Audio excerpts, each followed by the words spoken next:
on video if you're comfortable with that, so that we know everybody is here. Sorry, I wasn't going to be having video today, if that's okay. We know your voice. We know you're here. Okay, I have no gavel. Are we all ready? Yes, Mayor. Okay, if so, I will call this meeting to order. Ms. Ellis, if you will call the roll for us, please. Yes, ma'am. Mayor Houston, I'm here. Councilmember Baker, Here. Commissioner Debbie Inglesby,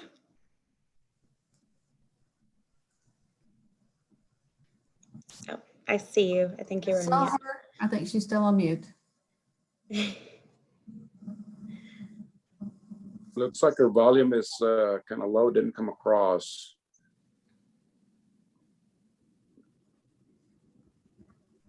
Yeah, it's not coming across, Commissioner. Yeah.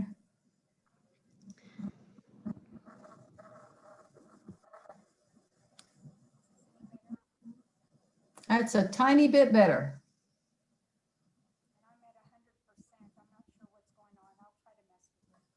Okay. Commissioner Lon Shell, Here. Mr. Kyle Milius.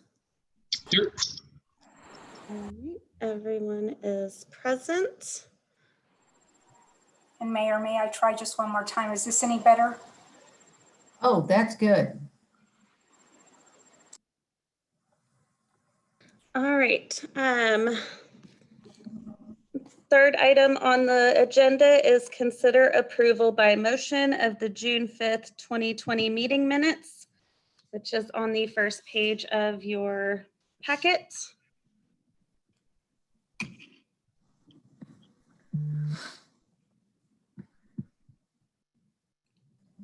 Would somebody like to make a motion to approve? Motion to approve. Second. Yeah, okay. Who provided the second? Lon. Okay. All righty, I was thinking I had something, but I don't, so we're good. There's been a motion and a second. Are there any comments, corrections? If not, Ms. Ellis, if you will call the roll and we'll take a vote on this. All right, Mayor Houston, Aye. Councilmember Baker, Abstain. and then Commissioner Debbie Inglesby, Yes. Commissioner Lon Shell, Yes. and Mr. Milius. Abstain as well.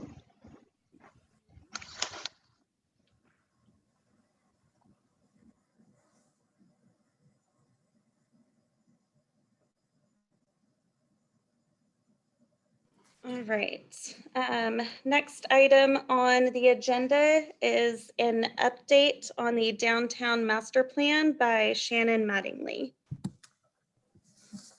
Good evening or good afternoon. I'm used to council saying good evening, sorry.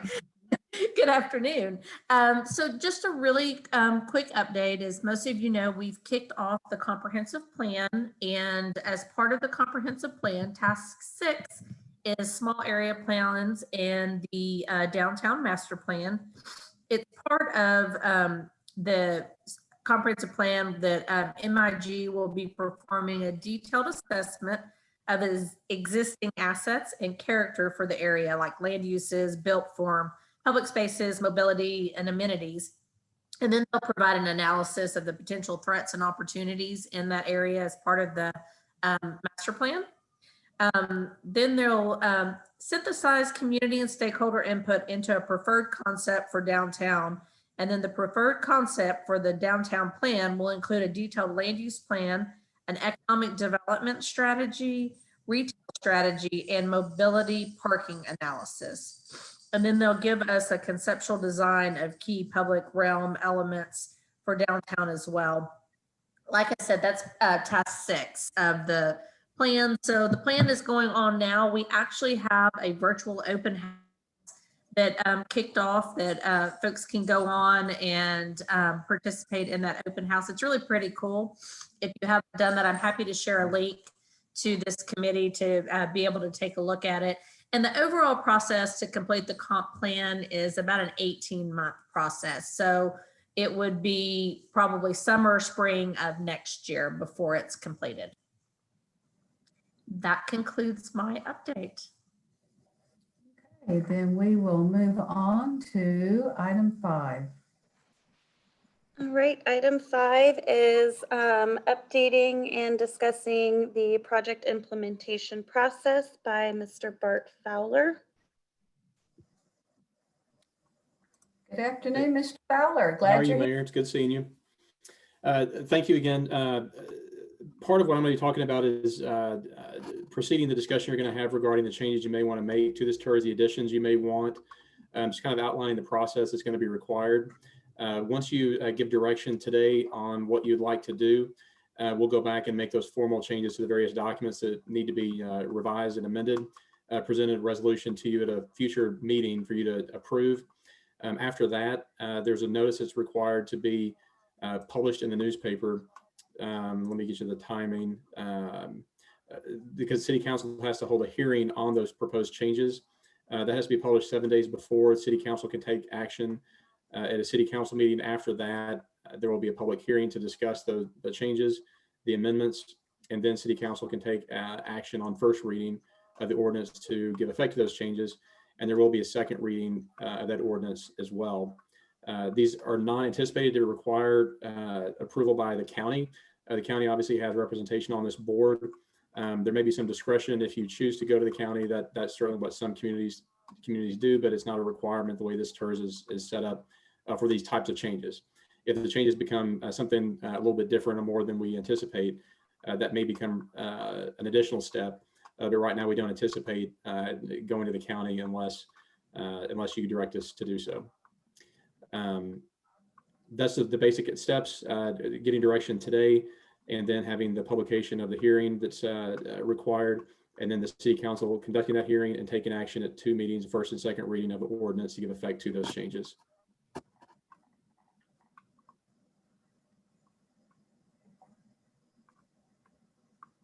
Okay, and you said that this does not need to go to the county?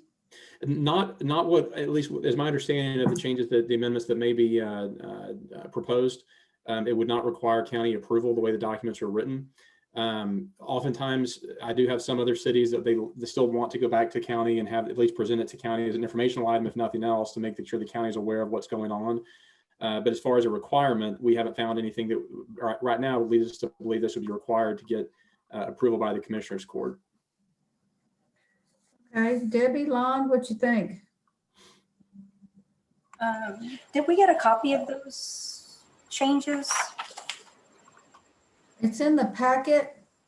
We haven't talked about them yet, correct? Mr. I Fowler? believe, yes, that's going to be one of the next, is it the very next Yeah. item? Yes, it's actually item number 7 on the agenda. Yeah. Yeah, right now we're just talking about process. So I haven't been on this very long. I don't recall that we've done anything that we didn't ask the county to review and vote on. So I'm seeking direction from Commissioner Inglesby and Commissioner Shell. And I think we usually do take our items back to the county, to the Commissioners Court. But I guess as we go through the items, we can take a look at that. But I think my preference would be to go ahead and take it before the court. For approval or information item? I'm not sure. Lon, do you have a preference, Commissioner? It might I don't think be. it would necessarily matter, but I think it'd be worthwhile just to take it to the court and let them see it. That way they keep up to date of things that are going on. I don't think we should require too much of the staff or anything to do that. If we could just get that report in advance and put that in there, then I think that would suffice our requirements. So are you speaking of information or approval? I think information is fine. Okay. And then if there's any concerns, it could certainly go back on an agenda for a vote Absolutely. afterwards. Okay, that sounds pretty good. Mr. Fowler, anything else for us? No, that's it. And certainly as you hear the proposed amendments, if anything changes, I'll be here to discuss that. But the plan you've laid out is pretty common. It's not unusual to take those informational items back to a commissioner's court, even if specific approval is not required. So yeah, that's it for me for now. Okay. All right, thank you. Then we will move on to item 6. All right, item 6, we have update regarding activities and projects approved in the amended project and financing plan. And it looks like to start off, it's going to be Lori Moyer. And I will do a screen share with the PowerPoint and just let me know when you're ready to move forward on the slides, okay? I will. Thank you. So what we wanted to do today was just give you an update on the projects and link those back in to the activities and the approved budget amounts that were in the adopted amended project plan. So as soon as Stephanie shares, we'll go forward.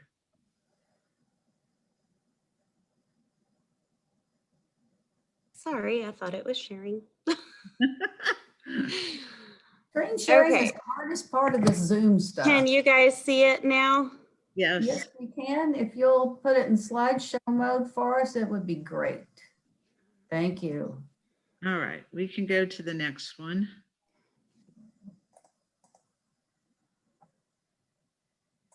All right, so just when the board looked at projects and talked about projects and I submitted projects to you all prior to approving the amended plan, I think that was back in the summertime, maybe June.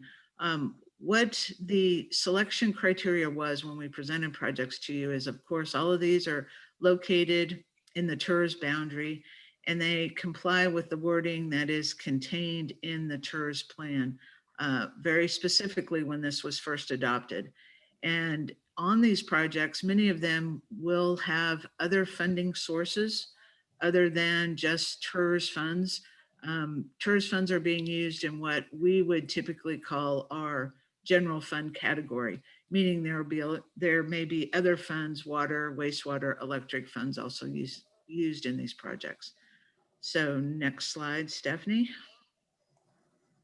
All right, so here we go. In the approved project plan, there were the proposed activities that you can see in the far left column. And with those activities were associated a dollar amount, which is what's identified in the second column as total. So you can see the activities the board approved: multimodal transportation, mobility, including sidewalks and shuttle services. Activity 2 was overall enhancement of downtown, including lighting, safety, and other aesthetic features. And then the third one was acquisition of property for parking and other public priorities and related operations and maintenance costs. So the projects that were presented to the board are on the columns going toward your right, and the associated costs with those projects are indicated. So you can see projects may have funding out of more than one activity. And so we really wanted to just get this down so that it was very clearly associated what the project budgets were. And these correlated to how they were presented to the board in June prior to the amending of the financing plan. So what I'm going to do is I'm going to go through each of these projects and give you an update on status. And so the first one is the Justice Center. So that is the next slide, Stephanie. All right, Justice Center sidewalk and landscape improvements. This is the improvements adjacent to the Mark Shields development. This was approved with a budget of $330,000 under activities 1 and 2. It is under construction now. So this is an active picture from last Friday, actually, or Thursday. We're constructing it with the Guadalupe Street Improvements Project. What we'll be doing through here are sidewalk, landscaping, irrigation, electric infrastructure, and pedestrian lighting. The total project cost of this segment was $793,000, and we should be complete with this summer. So next project, this is the downtown alleyway improvements. The board identified $500,000 associated with this under activities 1 and 2. Only phase 1 was approved at this point, and that extends from Hopkins all the way to University Drive. The segment in green, which is locally known as Kissing Alley, it's probably more than locally now, includes being improved with a more activated section to allow more public use. There is some public activities that occur there now, but we're looking to really have that segment of the alley be able to be isolated from traffic and be used more as a pedestrian space.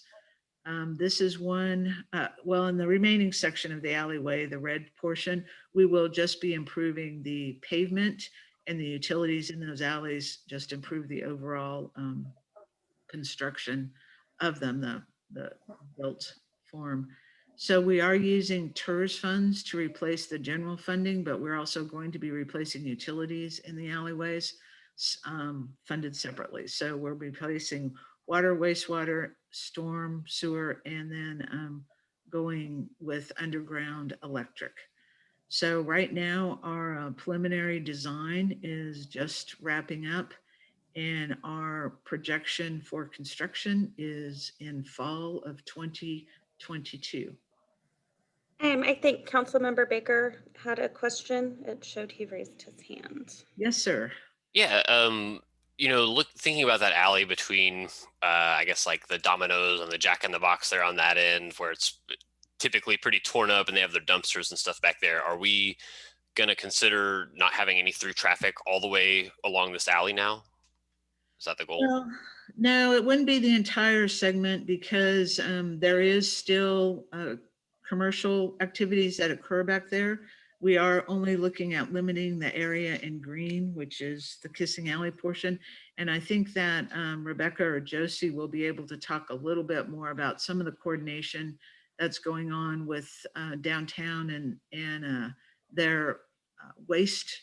That's the main thing, is we want to make sure that we have the alleyways much more attractive, the condition of them better. You know, they're not going to be there as pedestrian facilities, but I think the long-term goal is to use them as secondary access, maybe eventually to businesses where they're much more usable for other than back of house activities now.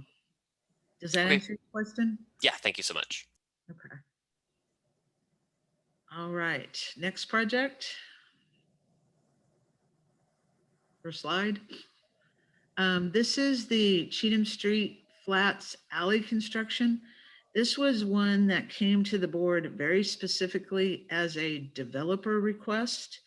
The request was for 50% of the cost for upgrading this alleyway between Cheatham and Grove Street. It was half, as I said, half of a $96,000 project. So it was $59,612, which fell under activity 2.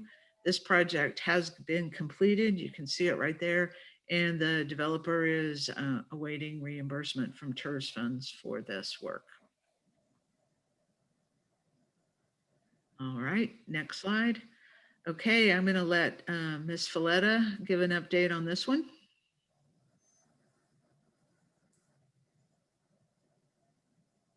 Hello, everyone. Josie Falletta, Downtown Coordinator.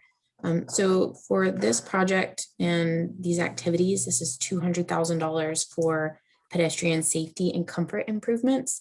There are some areas of downtown, like you can see on your screen, where the city has already undertaken capital improvements projects where we do have enhanced sidewalks. So this would be working on other areas of downtown where we don't currently have these types of amenities, so that we can part and parcel improve other areas of downtown. it would be smaller improvement projects. These would be overseen by Main Street, but of course we would involve other departments as needed. Of course, we would involve Lori's team as well. Some ideas that we have put together that you can see on the screen. These are potential projects for both current requests and also future requests. So there might be some projects where they might be a longer period of time where we need to start now and then continue over time. So these would be dark sky lighting, different landscaping projects, tree replacements where trees have not made it and we have vacant tree wells that need to be filled, pedestrian lighting, refreshing our curb paint, especially like fire zones, curbside zones, parking zones, alley pilot program for waste management. Mr. Baker, you talked about, what is the plan for our back alleyways? We have been working with Resource Recovery to allocate one alley as a pilot program for how we could better improve our waste management systems and possibly coordinate and have one centralized location. That is a concept right now. It's not something that we're ready to present, but these are all potential projects. And then finally, targeted sidewalk improvements.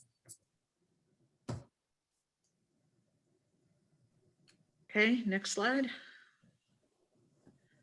This is our downtown reconstruction project phase 2. So this would be, as Josie talked about, another one of the really big projects that would tackle a larger segment of streets to make sidewalk and just aesthetic improvements. Right now we have the Platinum Planning Project. It's now called a corridor study underway to help us envision what Hopkins and Guadalupe Street could look like. The ultimate goal is to take these streets off of the TxDOT system and leverage local funding with regional Campo funding to make these improvements. So right now the study is still underway. We had some focus groups meetings at the beginning of the month. We'll come out with a public online workshop for participation the first part of April. The study should be complete in 2021. The $500,000 identified under the project plan for activities 1 and 2 would really not be used until well after the study was complete and a decision had been made on how we wanted to approach project funding with TxDOT. So next slide. And I'm gonna let Mr. Binion give you an update here. Hello, everyone, and thank you for having me. My name is Pete Binion, and for those of you that I haven't had the pleasure to meet, I'm the city's transit manager. And this update is on the downtown shuttle or ECAP, which is a 1-year pilot. It has $500,000 in funding in Activity 1, multimodal and transportation. The 3 primary objectives of the pilot are to reduce downtown parking demand, evaluate this concept as a potential long-term parking management solution, and to mitigate downtown employee parking demand and provide them a different solution than parking in the downtown area. This project has had a long procurement timeline. We originally released the RFP in March of 2020, and then we had to cancel at the beginning of April due to COVID-19. It was reposted in October 2020, and as of February of this year, the selection committee has selected a preferred vendor. The next steps moving forward would be to notify the vendor and begin contract negotiations with that firm. Once those are complete, we will then take it back to City Council for consideration and approval. And then probably most crucially, right now, the beginning of the pilot is on hold due to COVID. I think we all understand that if we're going to get the type of results we want from the pilot, that we're going to have to wait until parking demand returns downtown and is at normal or near normal.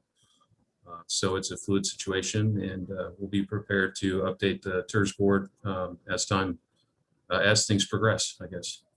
And, with that, unless there are any other questions, I'll turn it back over to Lori. Okay, and then the last project we have, and then you can ask us all questions, I guess, is the downtown property acquisition. This was activity 3. The city has closed on 3 lots off of South Guadalupe, just slightly under 1 acre. These lots did have some groundwater contamination associated with dry cleaning products. We have the property owner prior to sale did enroll these parcels in the voluntary cleanup program.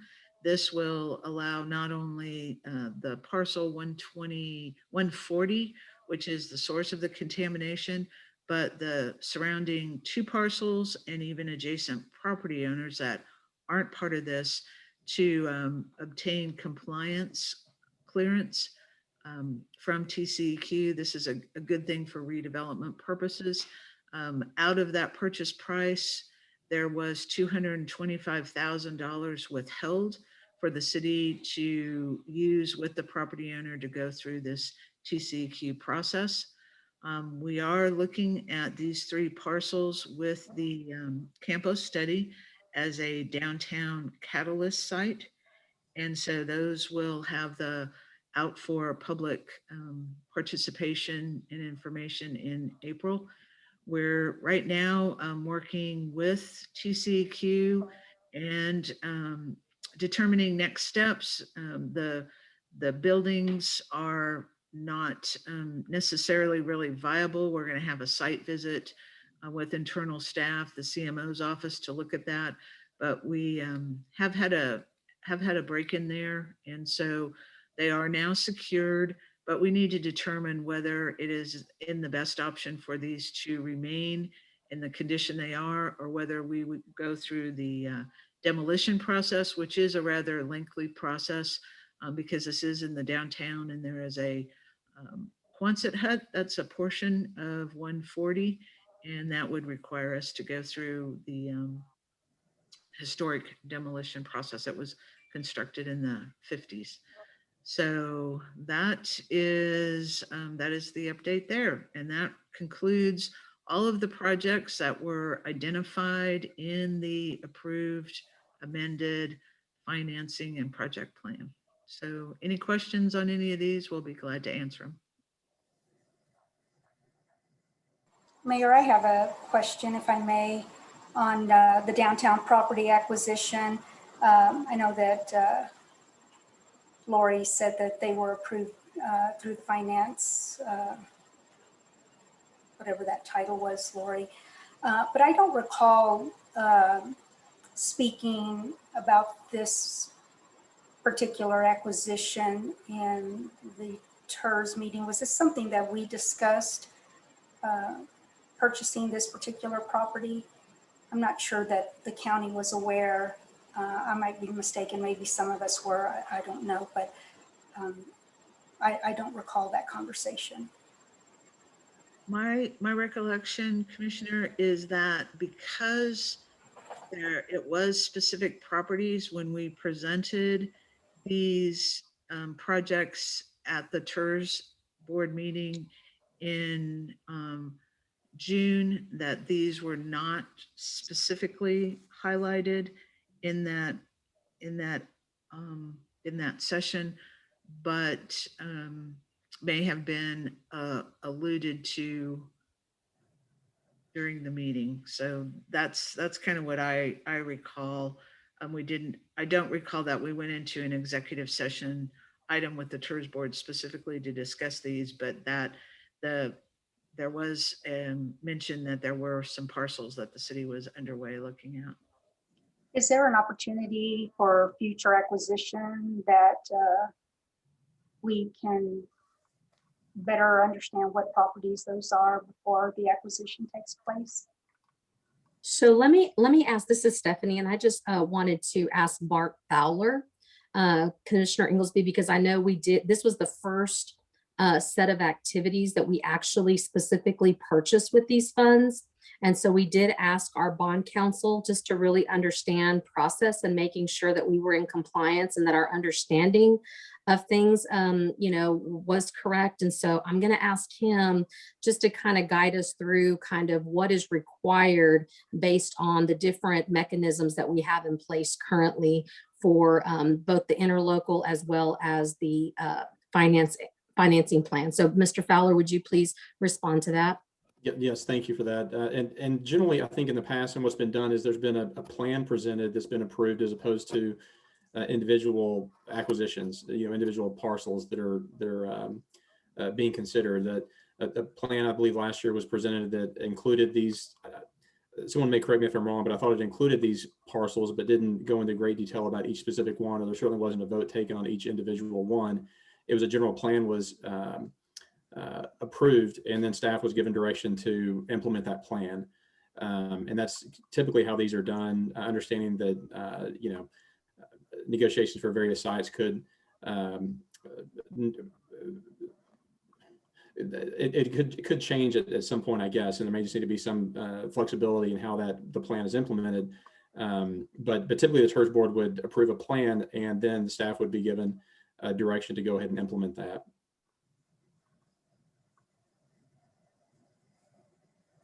And I appreciate that. I just, again, would ask that maybe any acquisition in the future, if we can have more discussion, if we need to go into executive session or whatever that looks like, I think the county would appreciate knowing. Yeah, and I feel the same way. I mean, I remember us taking a look at some properties, specific properties, I think all associated with parking. And that was probably 2 years ago, I'm thinking of. I don't remember us talking about these specifically in any detail. And I was always under the impression the financing plan, we were putting them in categories, and then we were sort of figuring out how to fill up those categories with projects and then voting on those individually, whether it was for the Justice Center or the alley expansion. All of those I know we talked about specifically and with exact dollar amounts. I'm not saying that that's necessarily required. It's just what we were doing.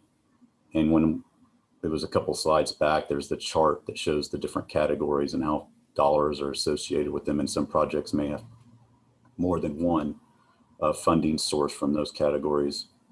I would expect the same thing on like a property acquisition, where we go into and say, okay, we've said we're going to put $2 million towards property acquisition. What are the options? Where would we choose to invest there, and why? And what's the number one need from a property acquisition standpoint? That's how I was looking at it.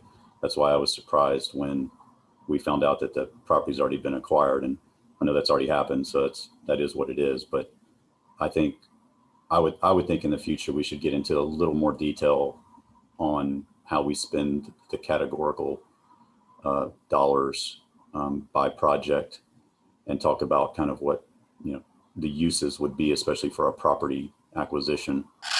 And I don't even I kind of heard about what some of the ideas were possibly, but I don't really know exactly the real reason for acquiring those 3 lots. Well, and I certainly appreciate that, and others may be able to speak to that better. I do think when we looked at these 3 lots that fit within some of the categories that had been approved, it sounds like your preference would be to receive more detail on how they fit into those categories and what that looks like in the future. Yeah, I think so. I mean, I think it'd be nice, especially large budget items within a category of a property acquisition, because it's a fairly major topic, and it's been discussed off and on for many times about, especially just parking, that we would go into some discussion if we were going to take the whole amount out of a plan, that we would contemplate what it's going to be used for, and have some of those types of discussions. And I know, like I said, it's been done. That is what it is. But I don't know that we necessarily have to get into a plan, a project of every dollar or picking out, you know, the trees that we're going to plant or anything like that. I'm not trying to get into that detail of just an overall project. What's the purpose? Do we all believe it fits the category of what we intended when we all decided on the plan, et cetera? And Stephanie, I'll just speak out of turn, or if someone else may speak better to that, but I know we did look at this and determine that everything was done appropriately. It's just there are different ways to handle it. It sounds like that's what is being suggested.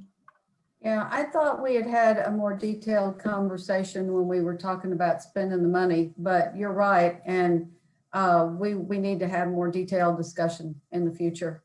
Mr. Lumbreras and then Mr. Baker, I know you've had your hand up for a while. I'll get back to you, I promise. My hand was an accident. Oh, so, okay. Mr. Lumbreras. So, yeah, thank you, Mayor. What I would tell the board is that I think y'all are exactly right. Yeah, under the requirements, it's you know, we can have the broad categories under the project plan and have the allocation.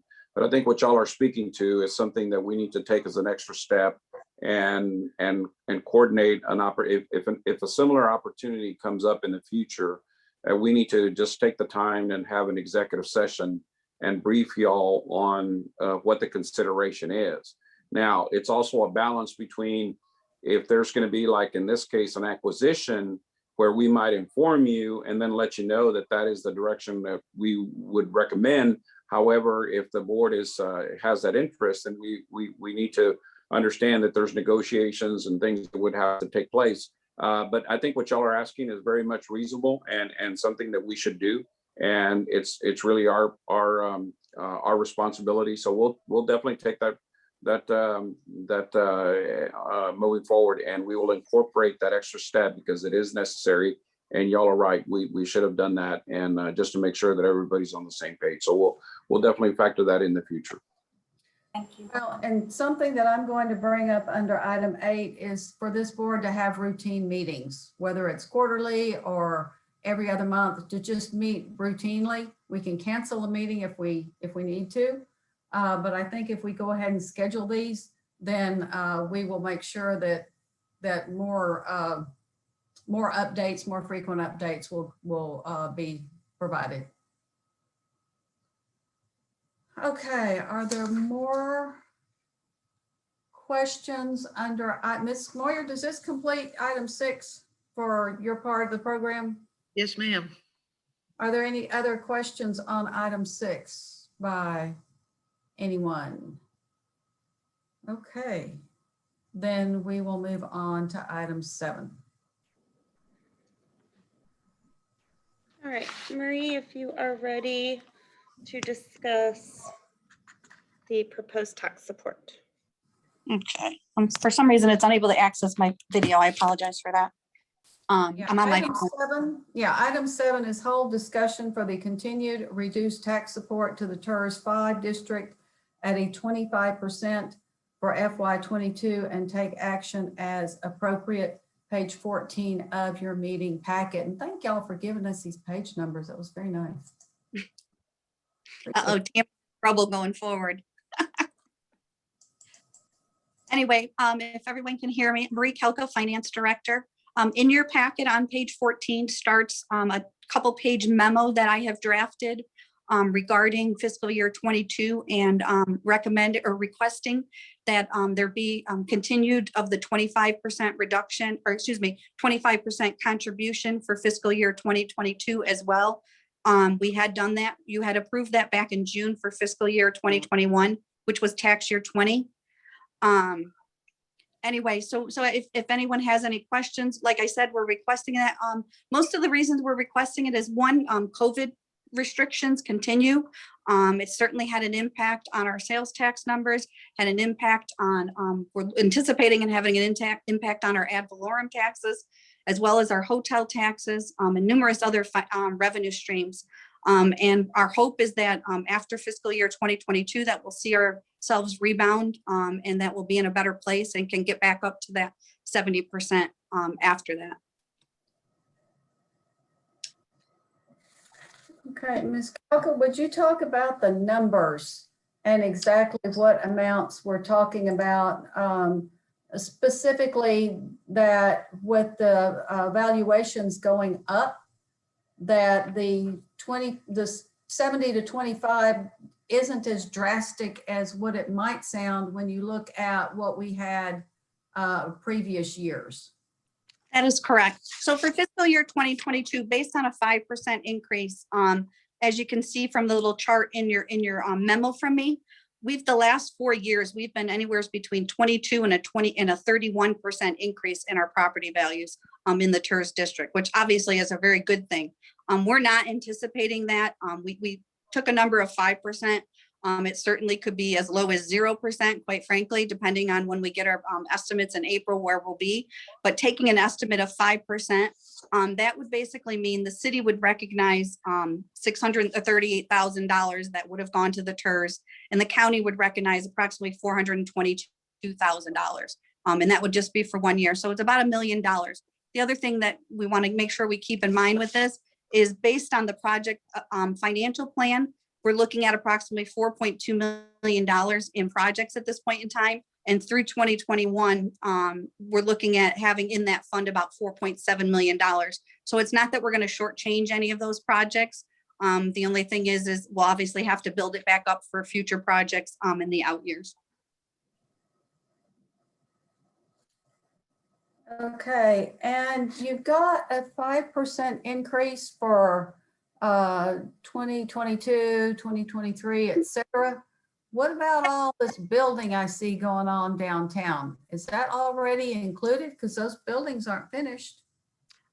Basically, the 5% was just throwing in a conservative number. Certainly, if those numbers come in higher, the 14 or almost 15 million that you see, that would be cumulative revenues recognized by the TIRZ 5 would be 14. It would be obviously much higher than the 15 million if we see it higher than 5%. That was strictly putting in a very conservative number. Okay, thank you. Mm-hmm. We like conservative numbers. If it's better than that, we just, celebrate that it's better, but we haven't counted chickens before they hatch. So that's good. Exactly. Okay, so this is an action item for us, but I believe it shows up later in the packet, in the plan, maybe on page 25, 26. This is the backup, but this item is to approve the project plan change, correct? That is correct. The project financial plan, basically continuing, because the plan as it was adopted last year only showed the 25% for 1 year. So we would have to modify the plan for that additional year. And then we did do it in the plan itself. We also did make a couple of clerical changes on page, I'm looking for the page number. Yeah, this starts page 16 of our packet. Yeah, a couple of those, I thought those were made before, like the East MLK, but better late than never. Yeah, exactly, Mayor. I agree. We'll get it right this time. I can't speak to last time. So anyway, we did make that one little minor change, and then the other one in regards to page 10 and 11 of the actual plan itself. Stephanie can tell us in the packet what page number they're on. Those are the 2 pages that have the changes that we're requesting. The last 2, page 25 and 26. Thank you, Mayor. So basically you gave us a memo to explain it, but this is to actually change the plan, which is what this board is responsible for. That is correct. Okay. So are there any questions, comments, seeking a motion for approval? Approval. Second. Okay, so we have a motion by Mr. Baker and seconded by Commissioner Inglesby. And further discussion? I have a question. Kyle has a question. Mr. Malius. Yes. Ms. Kolka, I know you went over this, but I was trying to keep up. With this proposed change, what would be the excess budget that would be left at the end of 2022? I think you said we had a little over 4 million in projects allocated right now, and I guess that goes back to the projects that we discussed earlier. what would be remaining in the TIRZ fund at the completion of those projects and with this down to 25% contribution? With it down to 25%, we're looking at the fund having about $4.7 million at the end of 2022. If all the projects were completed in fiscal year 2022, and certainly that remains to be seen, there would be about $500,000 left because it was about 4.2 million that the financial plan has for those projects. And that's considering that everything is on budget, right, or under. And and I know I'm new to the board here, so I'm learning a lot. So please bear with me. If these projects go over budget, is that coming out of TIRZ dollars?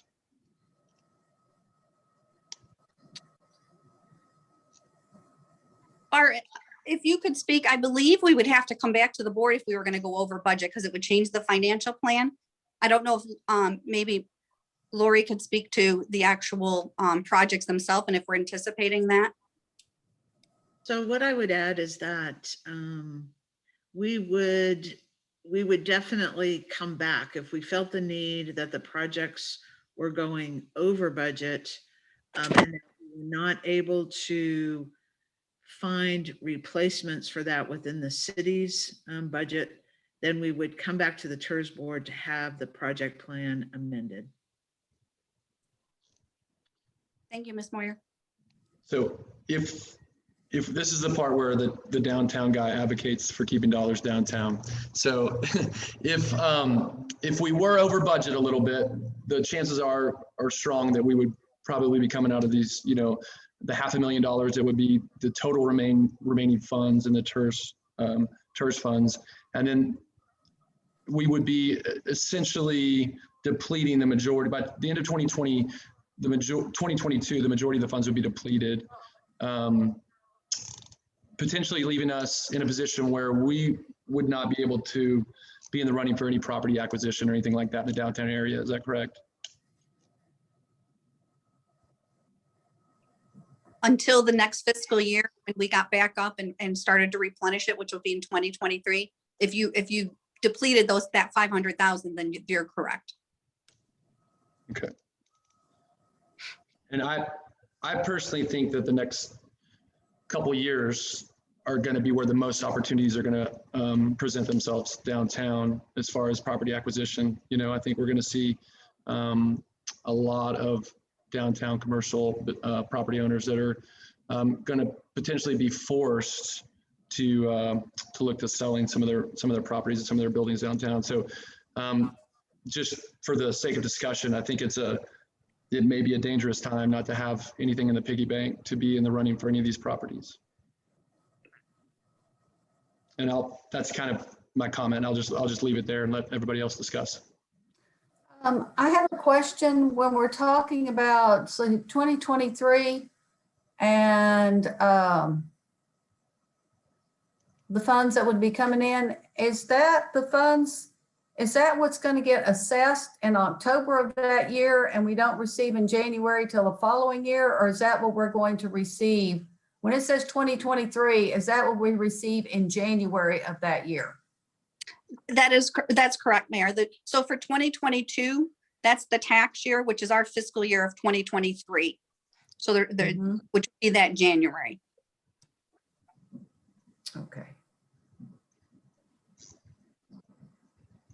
And Mayor, this is Bert. May I make a comment? Go ahead. Yeah. So, Ms. Kalka, it's safe to assume that the downtown TIRZ would be receiving funding every year. It's going to vary, and it's going to vary by the increased percentage. And in this case, is what we're talking about. You know, we're not projecting it at the 25%, but maybe at a lesser percent. It could be anywhere between there. It could be less. So there would be some funding coming in 23. It's just a matter of how much, right? That is correct. Even at the conservative 5% in fiscal year, tax year 2022 and fiscal year 2023, you're still looking at adding over almost $1.7 million if we got back to the 70% in that year. So there certainly in that year would be funds available. So we're talking 1.7 million available after hopefully everybody gets their taxes paid on time. January of 2022, which is less than a year from now, we would have another 1.7 million. No, January of 2023 would be the 1.7 million. Actually be 1.9 then. Okay, well, then I don't know if I'm looking at this chart correctly. So Mayor, let me go back and try to explain it because everyone's probably confused. Unfortunately, we use tax years and fiscal years and it confuses even me sometimes. So They're not the same. Yeah. Exactly. Tax year 2021 is basically what's assessed that year. So it's going to be assessed later this year. And basically that's our collections for our fiscal year, what we call fiscal year 2022. And those collections come in January. They're due at the end of January of 2022. Right, but what we're being asked to do is to drop that 70 to 25 for 2021, not 2022. Well, tax year 2021, which would be fiscal year 2022. So for this coming year, because you already approved in June for this year. So we're asking to do one additional year, which would be our collections that we receive in January of 2022. Then why isn't 2022 on the list as 25%? In the memo, in the little spreadsheet, I've got it listed as 70% and 25%, so you could see the difference. Right. But I thought that's what you said, that's where we are. Because this 2021 would be January 31st. That's going to be the year that we're in right now. That is not, if I said that, Mr. Mayor, I apologize. That's not the case. The one that we're in right now is the one above it at 2020 for tax year 2020 at 25%. And once again, we don't have our final valuations there. That's an estimate. I'm sorry, that is a final valuation. I apologize for the 2020. That's the ones that we just collected. Yeah, that should be a known number. In October. Yeah, because that's when October is when, that's what I was asking. So then we need to change this chart because when you say 2022 estimated as that being our income, it won't be. It's going to be 25% instead of the 5 to 70% for 2022.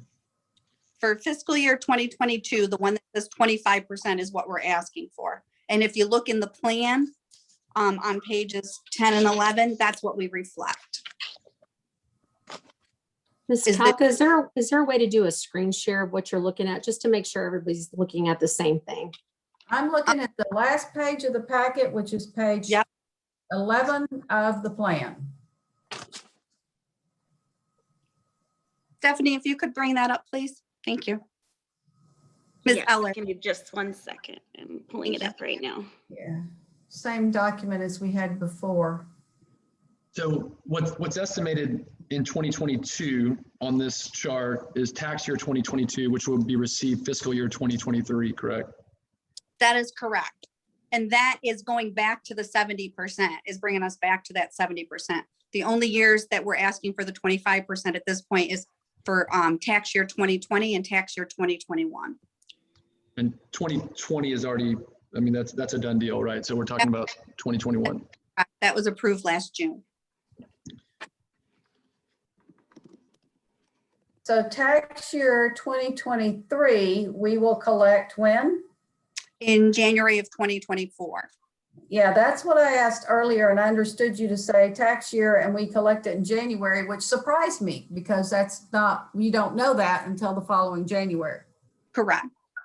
Okay. My apologies. Yeah, technically the taxes are due on December 31st and they are late if not received by January 31st. Correct. And so when we budget, we've seen the rolls, we know the values. Of course, some are still in you know, through the process, and there's an allotment set aside for that.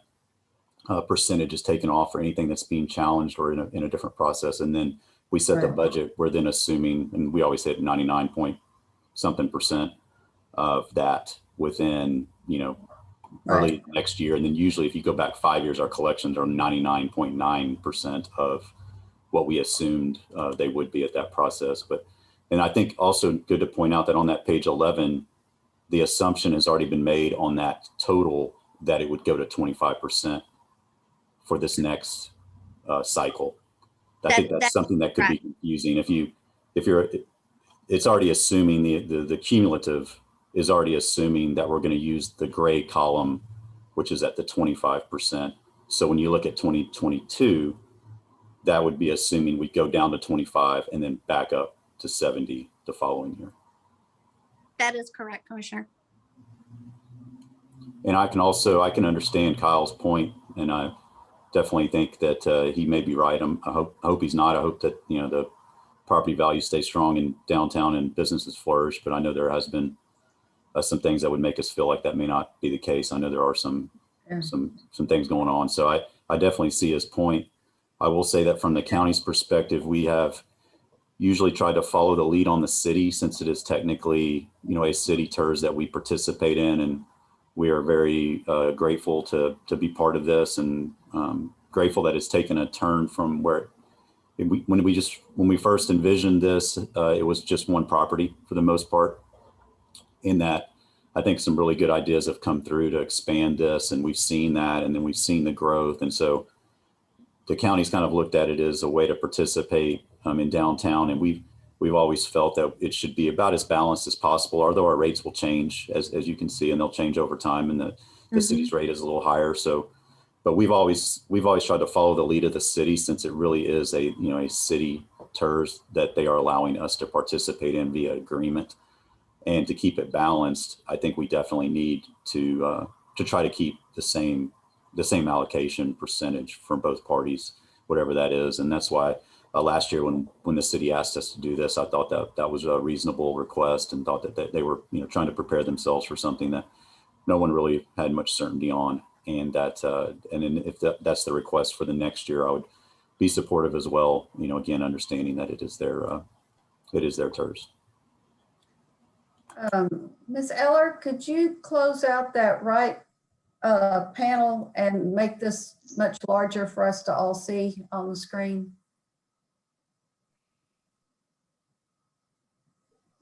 Just enlarge it, but close out that right panel of the PDF so that you can make it as wide as the screen.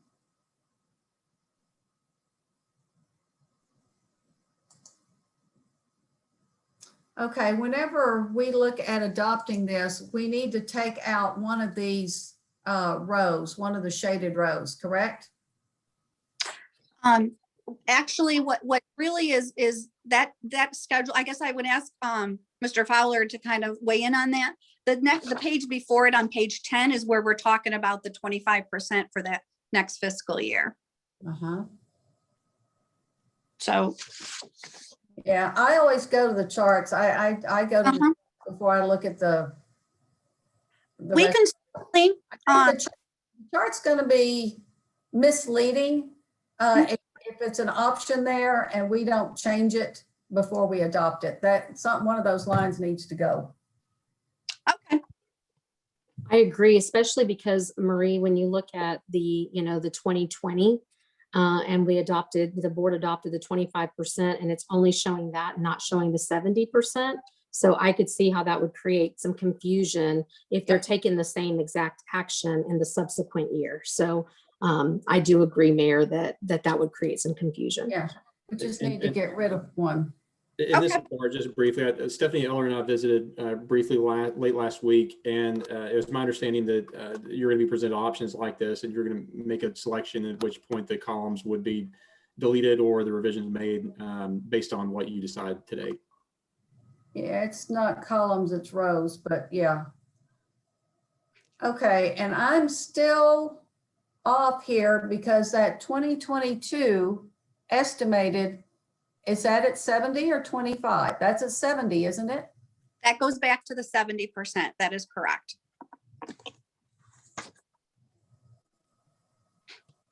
So for that tax year, FY22, when would we see that money?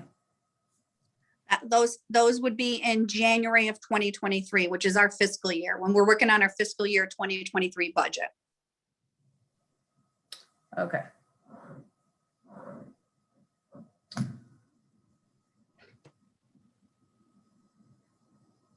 So whenever we see these monies, and what I was asking about before, and I said it's a year before we see them, that actually is accurate.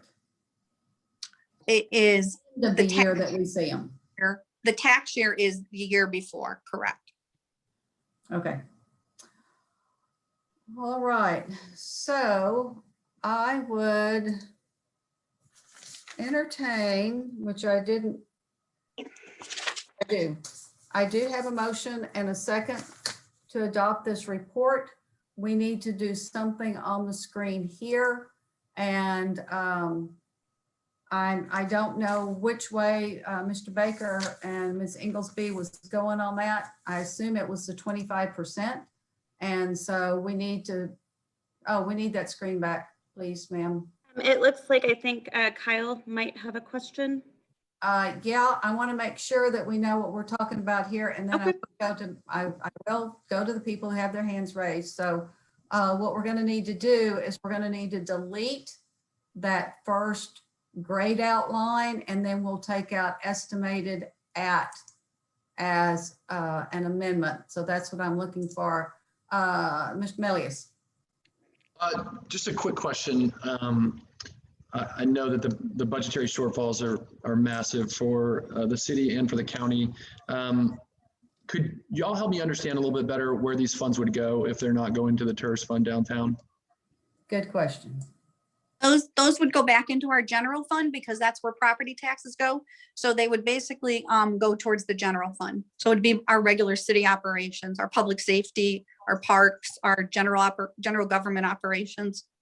And so do you have a projected shortfall as of right now that this and that would help us understand what this would help make up? The number that I presented to the during our budget policy workshop was a starting place of about $7 million with our general fund, just based on a bunch of very high level estimates. Certainly we'll fine tune that as we get into our budget process. But that was basically where we started. Okay, thank you. Mm-hmm. Yeah, and Kyle, Okay.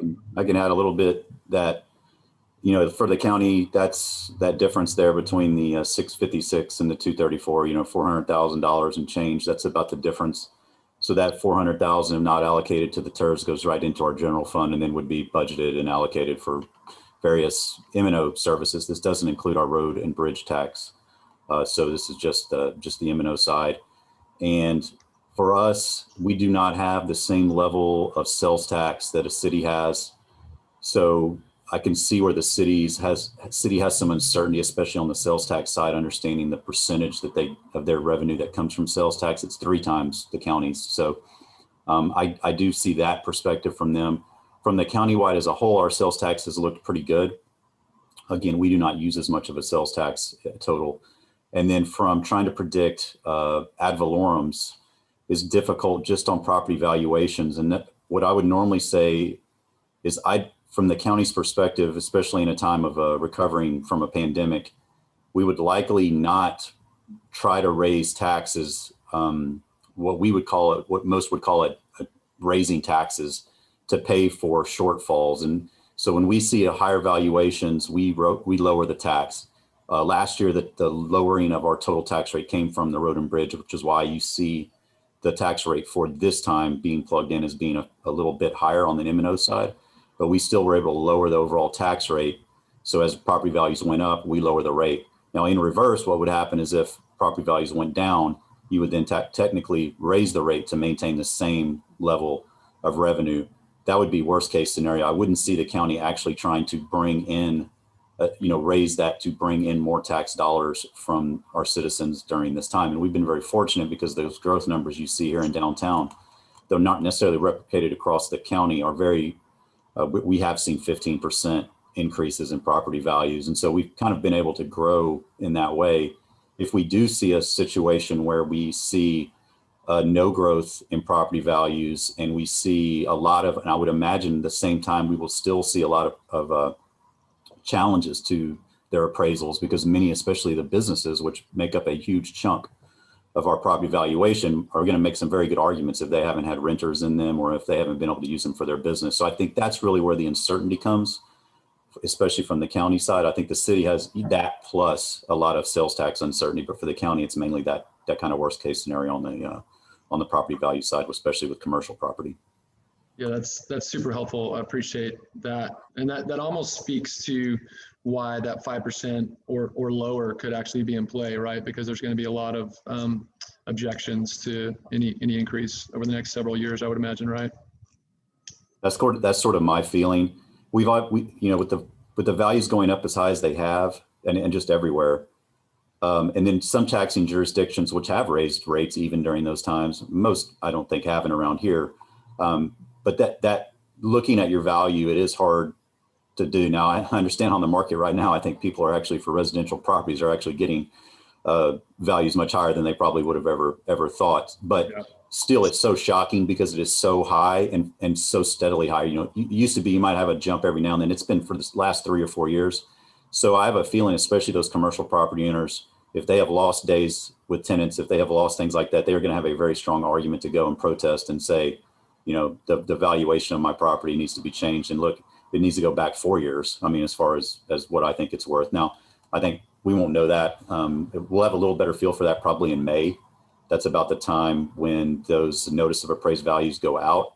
And then shortly after that, that's when the district starts receiving those protest applications. So, probably in the early summer to midsummer, we'll probably actually start getting a feel as we're doing our budgets. I think the city usually approves their budget a little bit before us. We usually kind of wait till the end of September before we actually finalize everything.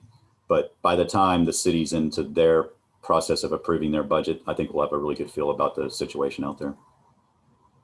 Thank you. Okay, I have a question, because I think Kyle's right that this year and next may be our best opportunity to make acquisitions downtown. I hate that for the reason, but it might still be that way. So my question is, if we found a property that we wanted to acquire, can we, sometimes there's a down payment and then there's payments out. If we could make the down payment from what we have in the TIRZ, then can we have payments for the next few years? I'd say as few as possible, or maybe 5, not 30, out of future TIRZ income. Can we legally do that? I would add one layer to that, Mayor, if you don't mind, before you get that answer.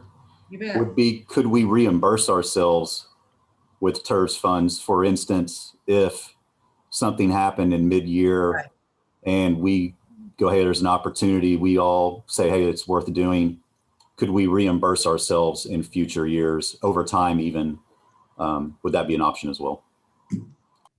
Well, yeah, and that's actually what we'd be doing if we decided to go ahead and pay for it out of general fund money, which I know we don't have it, but let's say we did, then be able to transfer TIRZ money back into the general fund. So that's a question for, I don't know if it's Mr. Cosentino or Mr. Fowler or both. I'll give my answer, and Michael may want to chime in as well. I think if you do something like that, you'd want some evidence that that was your intent before you do it. In the bond context, which is what I normally work in, you can reimburse yourself from various buckets of money, but under federal tax law, which wouldn't apply in this case, this is obviously different, but under federal tax law and state law both, you want to have some indication that that was your intention before you spend general fund money, that you're going to reimburse the general fund from a different source. And I think a practice in San Marcos is to do that at the administrative level. Staff can approve a reimbursement document to do that. So at a minimum, you would want some clear record of that was your intention, why you spent the money when you did, and that you were going to reimburse yourself from TIRZ money in the future. Michael, I don't know if you have anything else to add. Maybe something we need to look into to clarify, but at a minimum, I think you'd want a paper trail to prove that was what you intended. Yeah, and absolutely we would do that. Yeah, we would do ours in a form of a reimbursement resolution that the court would approve, and that's usually what we do. We think that the source, if we're going to reimburse ourselves with a different source. Yeah, and that's what the city does. They do those resolutions at the staff level, but it's the same thing. Yes, same concept for sure. Right, and following on the discussion we had earlier in this meeting, I think the consensus was that if we were looking at any specific property, we would have an executive session to identify which ones those are, and there would be, I guess, board approval of the amendment to the project and financing plan to reimburse out of TIRZ funds if the city fronted the money for the purchase. I understood the mayor's question maybe was a little bit different though, and maybe she wasn't. Yeah, my question was, how can we do it? Yeah, it didn't really matter to me what the answer is. That's really what I was for. Okay. How could we do it? Right. I assumed you weren't asking for the city to enter into a note arrangement to pay back the seller over time. That wasn't where you were going with it. That may have been what I said, but that's really not what I meant. So yeah, it would be basically, can we allocate or project future TIRZ income to come and pay for something that we're going to buy now, but we don't have the money in the TIRZ account? Can we pledge it? Maybe was what I should have said. Yeah, I think I'm fine with the answer that Bart Fowler gave on that yes, you could do it, but you should document it in advance. Absolutely. We would do that. Mr. Milius, I don't know that this is what we're going to do. I don't know what properties might come up, but does this help some? It does a little, yes. But it's still concerning that, I mean, I think what we're proposing is that there would be excess money in the general fund, which there isn't. So it still puts us in the same situation, in my opinion. Well, Mr. Lumbreras, we would most likely be borrowing the money, right? Or we'd be talking about borrowing it and then reimbursing from TIRZ? That's correct, Mayor. I think there's different mechanisms that the city could use, especially if there was a reimbursement behind it. So I think it's doable because it's like we said earlier, it's not like the TIRZ is not going to get any money at all. It's just a matter of a lesser amount over a larger amount. So yeah, that is doable. And could I clarify something earlier? I know there was some discussion about the category and the recent acquisition that we did about the properties, and it was noted that it fell under a parking category. I want to clarify that it was never the city's interest and the intent to utilize that area and wipe out the buildings to start putting a parking lot there. That may be some of the consideration, but that never was the original intent as a whole. And the way we approached it is, could this be for something that would be beneficial to the downtown? And what could that be? And so I think it's safe to say that we would be having conversations with a lot of parties around what that would look like in the future. I think what Ms. Moyer talked about earlier is obviously we're working through this cleanup program. And once we get closer to that consideration, then we certainly want the TIRZ board, the county, the city to be, certainly providing us their perspective on it. But I want to clarify, it was never, even though it falls into the parking category, it's not like we're putting a parking lot there. I just want to be clear about that. I just have one last comment to Kyle's question. No, go ahead.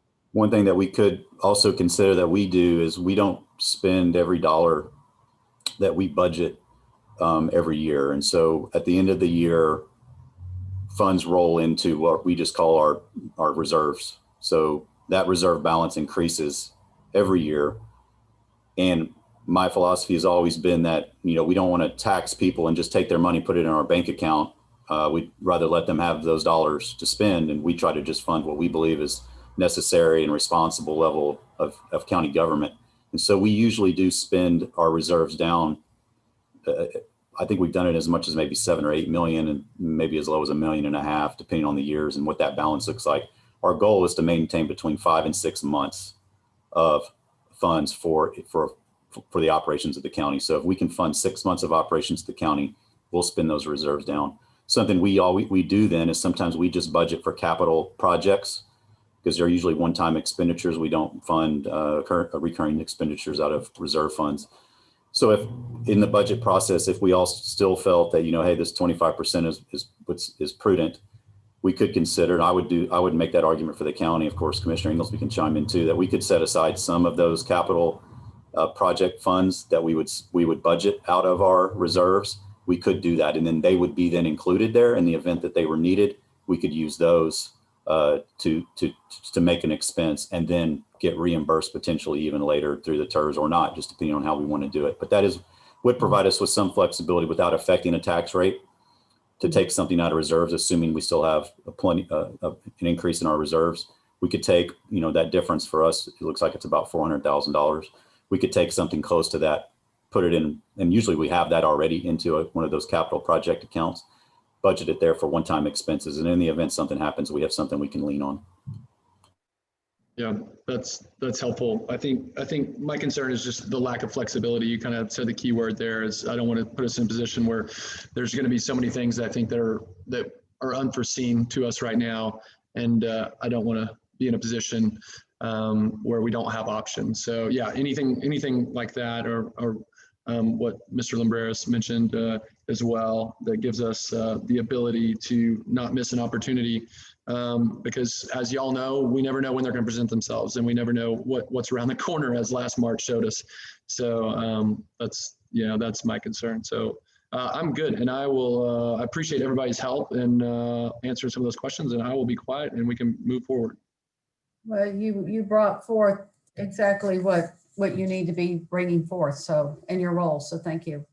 I'm going to make a motion to amend this chart that's on your screen to remove the row that says 2021 estimated at 70%, remove that entire row, and then to remove the EST at on the next row, so that this will actually, thank you, Ms. Eller. We'll leave the 25%, we'll remove EST at.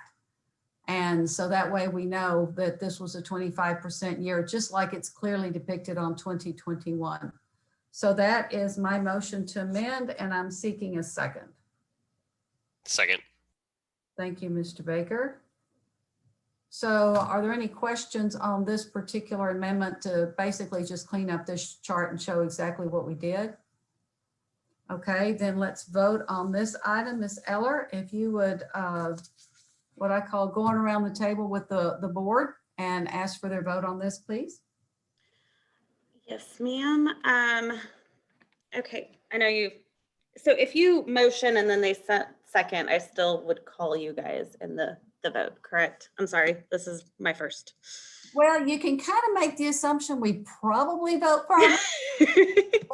We have all been surprised before. So yes, ma'am, if you would call everyone's name. Okay, Mayor Houston. Aye. Councilmember Baker. Aye. Commissioner Inglesby.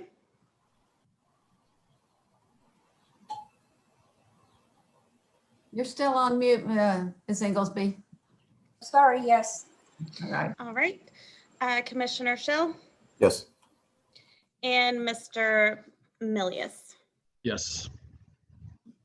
Okay, thank you, that motion passes. Are there any more questions on the plan itself as now amended? Do we need to officially approve any of the other amendment that was done on the previous page? Just the actual piece that changes that percentage? That's what's before us to vote on. So as long as we're not changing what's in front of us, I think we're good, right, Mr. Cosentino? There were some changes that were presented to us, and the motion to accept was to accept all of that. Correct. Are there any further changes, Mr. Schell? No, ma'am. Okay, thank you. Then Ms. Eller, let's go around the table again, and this will be for the motion to accept the plan with the changes that are presented in our packet and also with the amendment. All right. Mayor Houston. Aye. Councilmember Baker. Aye. Commissioner Inglesby, Yes. Commissioner Shell, Yes. and Mr. Milius. One last question here before I answer, sorry, just for clarification. This is the amendments, but in addition, this also includes the changing to 25% for tax year 2021. That's part of the amendments, correct? Yes. Okay. Yes. No. Okay.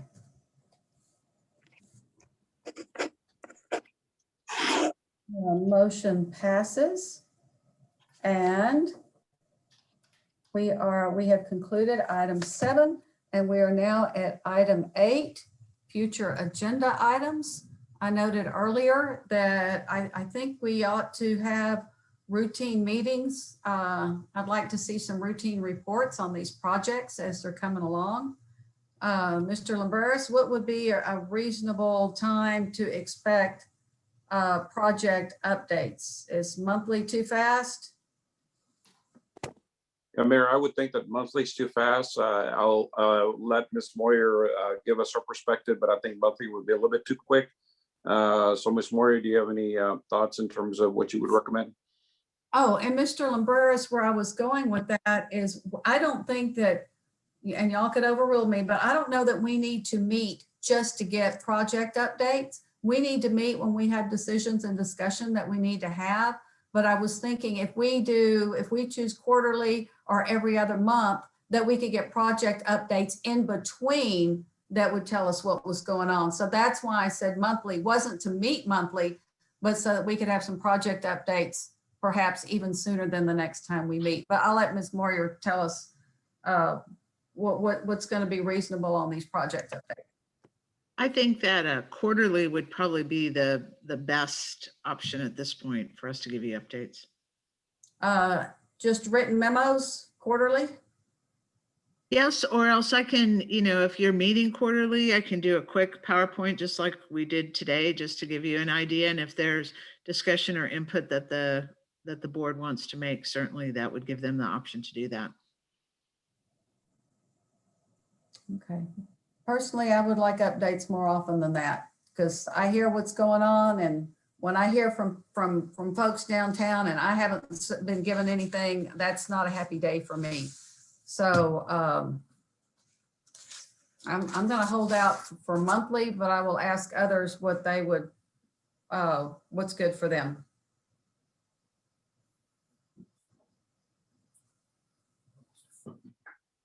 Mayor, I would agree with you. I know it's not easy for them to provide those updates monthly, but I kind of comes back to what my sentiment before. I think it's a very dynamic time for downtown. I think things are going to be changing very quickly.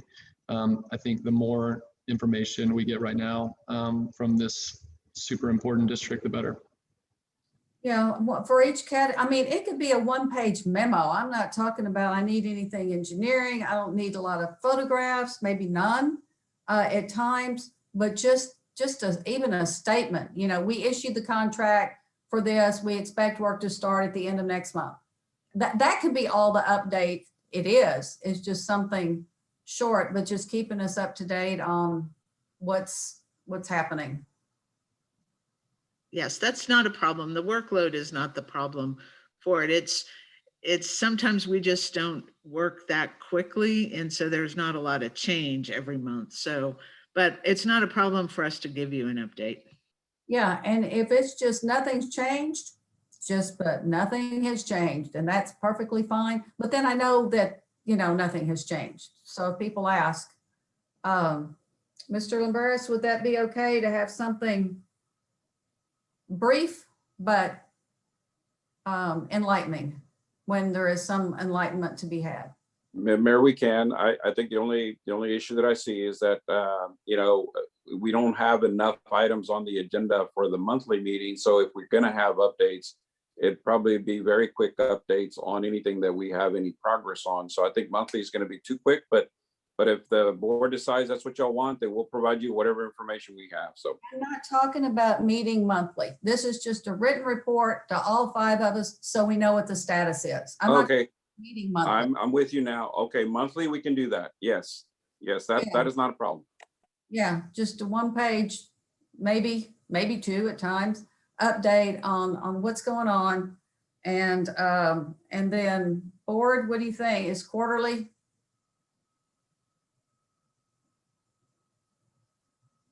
I'm okay with that. And if we need to, if something comes up and we need to meet more sooner than that, that's always an option.